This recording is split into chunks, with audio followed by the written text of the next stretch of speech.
Ja, muy bien, Popol. A mí me gusta hablar español. Ich spreche Deutsch. Bilingüismo consciente. Bilingüismo consciente. Esto es Bilingüismo Consciente, un podcast sobre bilingüismo infantil y crianza multilingüe. Mi nombre es Rebeca, soy lingüista y especialista en bilingüismo infantil. En este podcast te traigo la información basada en la ciencia, pero explicada de manera sencilla y sobre todo con muchos ejemplos prácticos para que puedas mantener tu idioma en casa. ¿Quieres aprender cómo criar niños en varias lenguas sin regaños ni obligación? Entonces quédate que te enseño a llevar un bilingüismo consciente. Bienvenidos a un episodio más de Bilingüismo Consciente. Hoy les traigo un episodio donde vamos a hablar acerca de cómo funciona el cerebro bilingüe y por qué las lenguas no compiten entre sí, sino que más bien se pueden complementar y podemos usar muchas de las funciones de ese cerebro bilingüe a nuestro favor para poder implementar más o incentivar más el uso del idioma familiar en casa.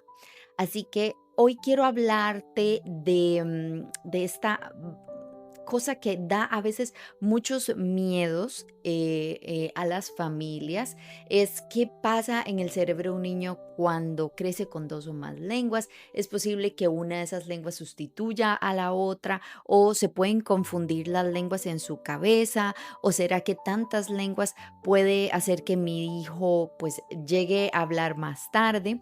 Si alguna vez has pensado en este tipo de preguntas, por ejemplo, o sentido que la lengua del entorno se está comiendo la lengua familiar, pues este episodio es para ti. Aquí el miedo no es el problema es la falta de información. Muchas familias viven la crianza multilingüe con una preocupación silenciosa, no siempre se dice en voz alta, pero está ahí latente. El miedo a hacer algo mal, el miedo a perder la lengua familiar, el miedo a que el cerebro del niño no pueda con todo. Y quiero decirte algo importante desde el inicio. Ese miedo no nace de la experiencia, nace la mayoría de veces de no saber cómo funciona el cerebro bilingüe, porque cuando entendemos lo que pasa dentro del cerebro, la angustia baja y la confianza sube. Y eso es lo que nosotros queremos lograr hoy, y esta es mi meta hoy con este episodio del podcast. Les cuento. El cerebro bilingüe no funciona, pues, con cajones. Es decir, existe esta idea extendida de que el cerebro guarda las lenguas como en compartimentos separados, como que yo abro aquí la gaveta de la lengua del español, o si existiera aquí el cajón del alemán, el cajón del inglés, el cajón de francés. El cerebro no funciona así. El cerebro bilingüe y también, bueno, multilingüe, funciona con una sola red lingüística compartida. Es decir, todas las lenguas están activas al mismo tiempo, incluso cuando solo estamos hablando una, y esto es súper interesante. No es que se apaga una lengua para encenderse la otra. El cerebro lo que hace es seleccionar según el contexto o la persona con la que hablamos y la necesidad comunicativa, selecciona en cuál idioma enfoco mi atención. Entonces, no es un asunto así como un switch o un apagador que enciende una lengua y apago la otra, sino más bien se trata de a dónde enfoco mi atención. Yo siempre les pongo el ejemplo a las familias, como imagínense que ustedes están ahora enfocando un punto específico, ¿verdad? Por ejemplo, yo ahorita aquí estoy viendo no sé, ¿cómo se dice? El grifo, no sé, de la puerta, estoy viéndolo. Y por otro lado, a pesar de que no estoy enfocando mi atención ahí, yo sé que por aquí con el rabito del ojo, veo que está ahí una silla, después están unas cajas, ¿ok? Todas estas, digamos, este enfoque de atención, yo lo puedo cambiar en cualquier momento, enfocarme en la silla que estoy viendo o en el cuadro que está en la pared. Y así es como funciona el cerebro bilingüe. Lo que hace es enfocar su atención en la lengua que está usando en ese momento y como decir, dejar ahí en stand-by los otros idiomas que por el momento no están, pues, no se están necesitando en la conversación.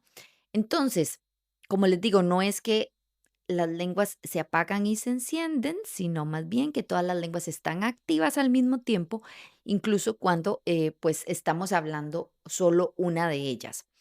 No se apaga una lengua para encender otra. El cerebro funciona entonces em, viendo cuál es el contexto, cuál es la persona con la que estoy hablando, cuál es la necesidad comunicativa del momento y de acuerdo a eso, pues enfoca su atención. Una metáfora que a mí me gusta muchísimo es la de un árbol, ¿sí?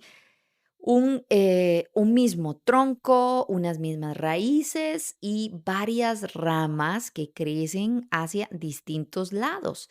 Y esas ramas que crecen hacia distintos lados son los diferentes idiomas con los que convivimos en el día a día, con los que conviven nuestros hijos. Entonces, aprender una lengua nueva no significa borrar la anterior, significa reorganizar ese sistema, ¿sí? Las lenguas en el cerebro no compiten, las lenguas en el cerebro se apoyan. Y aquí vienen una de las ideas más liberadoras para muchísimas familias.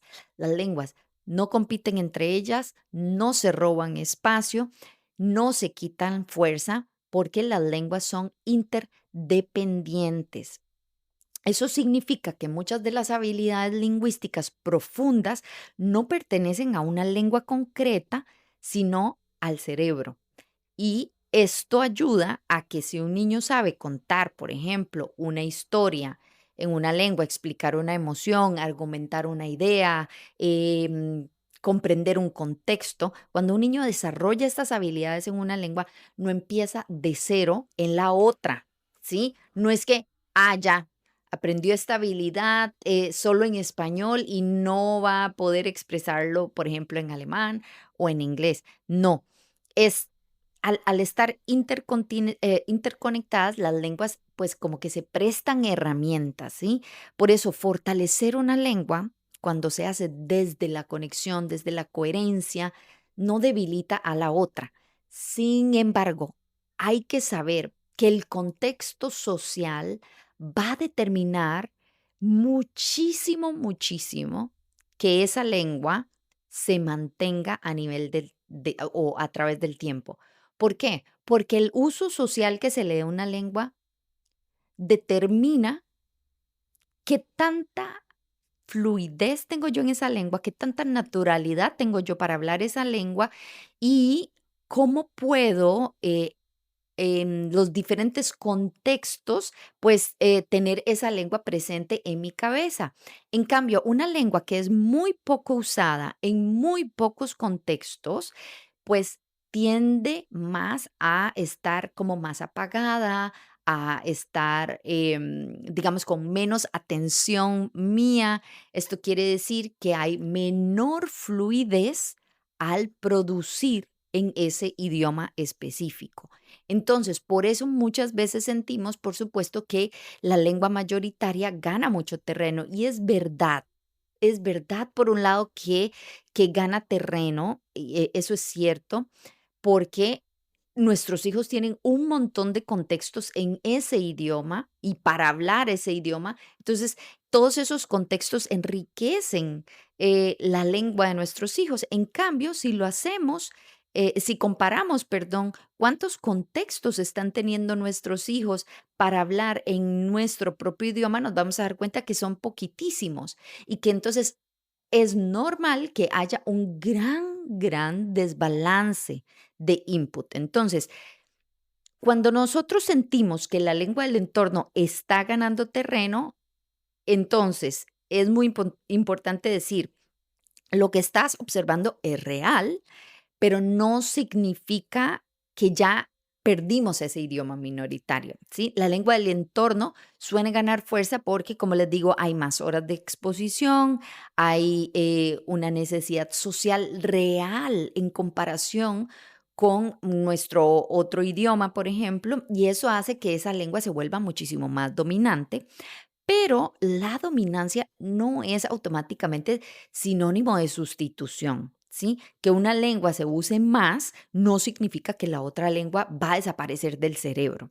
Significa simplemente que está más activa en los diferentes momentos. Por eso nosotros tenemos que ser súper intencionales con nuestros niños y usar estrategias de comunicación que nos ayuden y les ayuden a ellos a mantener también ese otro idioma activo. Entonces, una lengua puede estar como en pausa o en stand-by sin estar perdida. Esta idea es clave, especialmente para nosotros las familias migrantes. Entonces, una lengua puede usarse menos, puede escucharse más que hablarse, puede estar más en compresión que en producción y aún así seguir presente en el cerebro. El asunto clave aquí es hacer algo para que esto no se quede solo en la pasividad y en la escucha, sino que también nuestros hijos tengan la necesidad y quieran usar ese idioma también. Seguir entonces manteniendo ese idioma en el cerebro, por supuesto, pero también activándolo a nivel verbal. El conocimiento lingüístico, les digo, no desaparece de un día para otro, deja huellas profundas y por eso vemos tantos casos de niños que después de años pueden reactivar una lengua que parecía perdida. El cerebro no es que la borra, es que la archiva más o menos, ¿sí? Entonces lo que hay que hacer pues es traer otra vez ese idioma y que tenga pues muchísimo más protagonismo en nuestras vidas. Em, lo que no significa que una lengua pierda fuerza. Es decir, es posible que haya una dominancia grande, ¿verdad? En la lengua mayoritaria y al mismo tiempo que nuestro idioma pierda fuerza, ¿sí? Que una lengua pierda presencia. Por ejemplo, en nuestra casa no significa que el niño se haya confundido, que ya no la entienda, que sea demasiado tarde o que haya algún daño cognitivo, por ejemplo. Muy a menudo la comprensión va por delante de la producción y eso es completamente normal en niños bilingües, especialmente en la lengua minoritaria. Sin embargo, es también real que esa lengua minoritaria puede perder fuerza.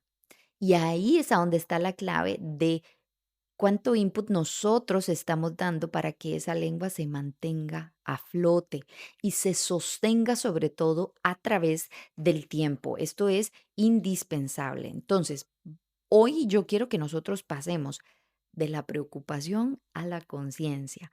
Cuando entendemos cómo funciona el cerebro bilingüe, dejamos de reaccionar ante el miedo y empezamos a acompañar desde la conciencia. Entonces, la crianza multilingüe no necesita perfección, necesita comprensión, coherencia y un propósito claro, ¿sí? Que sepamos hacia dónde vamos.